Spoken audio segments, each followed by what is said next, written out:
Top quality और consistent performance के लिए सिर्फ सिल्वर पंप नाम याद रखना। તપોવન સંસ્કારધામમાં 13 વર્ષના કિશોરનું મોત થયું છે।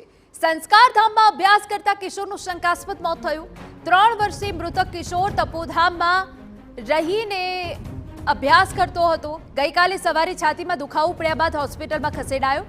સારવાર મળે તે પહેલા જ કિશોરનું કરુણ મોત નીપજ્યું। મૃતક મેઘ જૈન મૂળ મહારાષ્ટ્ર સહાદાનો રહેવાસી હોવાની વિગત છે। પોલીસે અકસ્માતે મોતનો ગુનો નોંધીને તપાસ હાથ ધરી છે। મોતનું કારણ શોધવા માટે કાર્યવાહી હાથ ધરાઈ છે। સંવાદદાતા નિલેશ ગામિત વધુ વિગતે વાત કરવા જોડાયા છે। નિલેશ, પૂરી વિગત।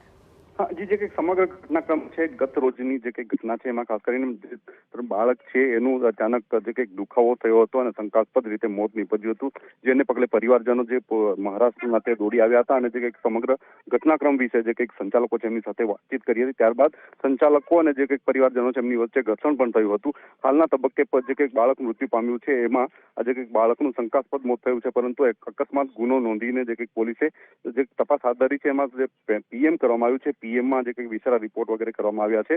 મોતનું કારણ હજુ જાણી શકાયું નથી, પરંતુ જે કંઈક ઘણા બધા વિદ્યાર્થીઓ એવા છે કે જે અન્ય રાજ્યોમાંથી આવીને જે કંઈક તપોવન જે કંઈક સંસ્કારધામ છે ત્યાં ભણે છે અને એને લઈને જે કંઈક બાળક મૃત્યુને ભેટ્યું છે એમાં શંકાઓ ઉપજાવી રહ્યું છે, જેને લઈને જે કંઈક વાલીઓ છે એમાં પણ જે કંઈક આક્રોશની લાગણી જન્મી છે અને બાળકનું જે કંઈક મૃત્યુ થયું છે એનું કારણ શોધવા માટે જે પોલીસે તજવીજ હાથ ધરી છે। હાલના તબક્કે વાલીઓમાં આક્રોશ જોવા મળી રહ્યો છે। જી બિલકુલ આભાર। તો પોલીસે અકસ્માતે મોતનો ગુનો નોંધીને વધુ તપાસ હાથ ધરી છે।